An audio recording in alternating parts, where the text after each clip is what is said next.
Oui, ça me stresse, mais j'ai pas d'autre choix en fait.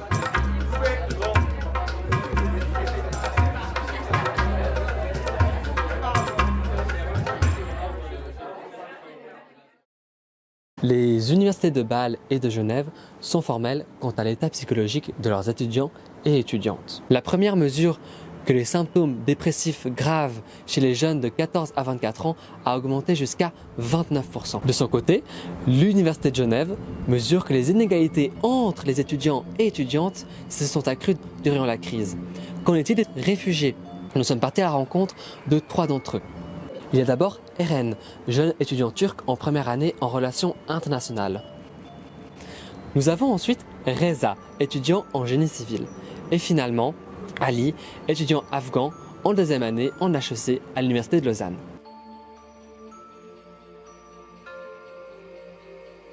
Les moyens de mes parents, de la famille, est tellement restreint que ce qui fait que télétravailler, ça devient un luxe lorsque vous êtes dans une maison, que dans un petit appartement. Ça c'est côté la partie un peu plus difficile. Chez moi, c'est pas si grand. Et il y a ma petite sœur aussi qui télétravaille. Il y a aussi mes parents qui habitent, qui sont à la maison, donc ils ne peuvent pas rien faire. Il y a beaucoup d'adaptation à ce niveau-là. Donc, et passer autant de temps ensemble, ça crée pas mal des confrontations des fois. Quand je suivais le cours avec l'ordinateur, ça me fatiguait les yeux et j'ai eu mal à la tête. Du coup, j'ai dû changer mes lunettes et j'ai mis des lunettes qui protègent bien la lumière bleue. Moi, j'avais pas de sous pour acheter un ordinateur. J'ai prêté l'ordinateur à la haute école. J'avais un problème de caméra et après les examens, pour les examens, c'était compliqué parce qu'ils demandaient d'allumer la caméra. Vu que j'étudiais beaucoup, j'étudiais depuis 8 heures le matin à minuit, du coup, j'avais pas tellement de temps pour régler moi-même aussi l'ordinateur.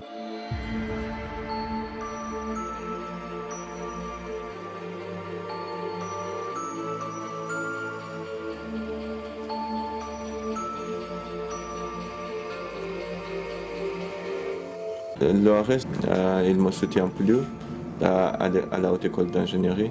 Ils disent que j'ai plus le droit d'avoir en bourse. Moi, je suis une personne têtue et j'essaie de continuer moi-même, même si ils ne donnent pas le frais. Je travaille un petit peu à côté et j'essaie d'économiser, mais je ne sais pas si j'arriverai à économiser autant. C'est un peu compliqué en fait de suivre la 3e année et travailler, c'est impossible presque.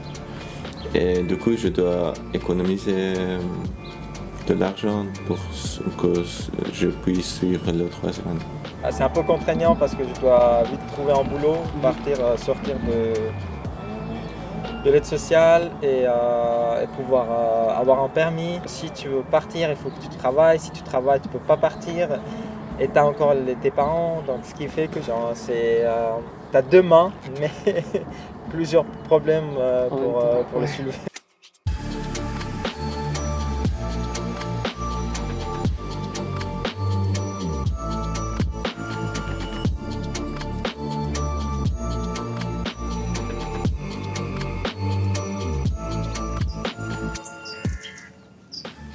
Une bonne partie des profs n'ont pas cette conscience-là qu'on est sous pression.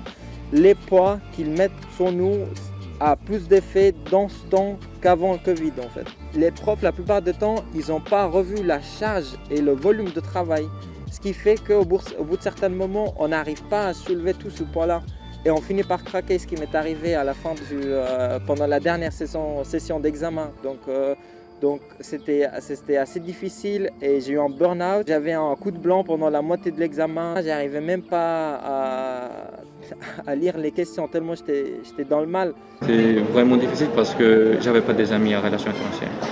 Parce que tous les temps de rencontrer, tous les soirées, tous les parties, ils ont tous fini avant que je passe à la relation internationale et j'avais pas des amis.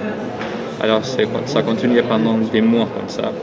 tout ce que j'ai fait, c'était juste rester à la maison, et suivre les cours et revenir à la maison, juste manger, jouer les jeux vidéo et juste faire le devoir et dormir. C'était juste ça.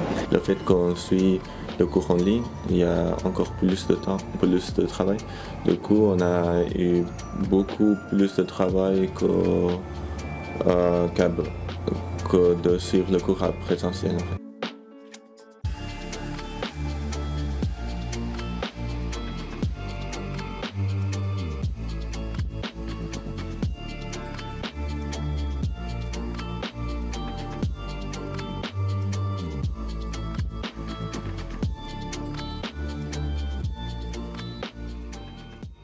Je jouais de la guitare et je faisais la course à pied et j'allais des fois dans la forêt. Quand je sortais de ma chambre, il y avait des gens quand même avec qui on pouvait parler dans la cuisine, mais moi j'avais pas beaucoup de temps. Les étudiants dans nos réseaux académiques, il y a les assistants qui nous aident et les mentors aussi.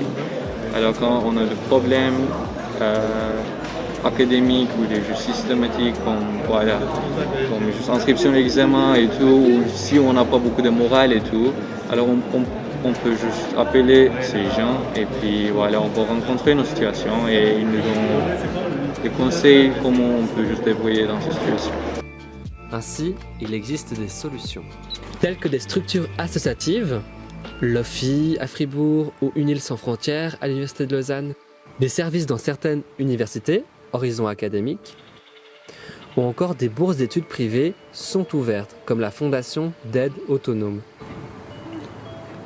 La rencontre avec les 3 étudiants réfugiés nous ont permis de saisir les enjeux de leur situation. Ce sont des enjeux sociaux, politiques, économiques et psychologiques qui se retrouvent amplifiés par la crise sanitaire. On l'a vu, le coût psychologique et social est bien plus fort durant cette crise. Ne pas savoir vers qui se tourner, ne pas pouvoir demander à ses pairs de l'aide dans un système universitaire qu'on ne connaît pas forcément. Il n'a jamais été autant nécessaire de conserver les liens de solidarité en ces temps de crise et de fragilisation.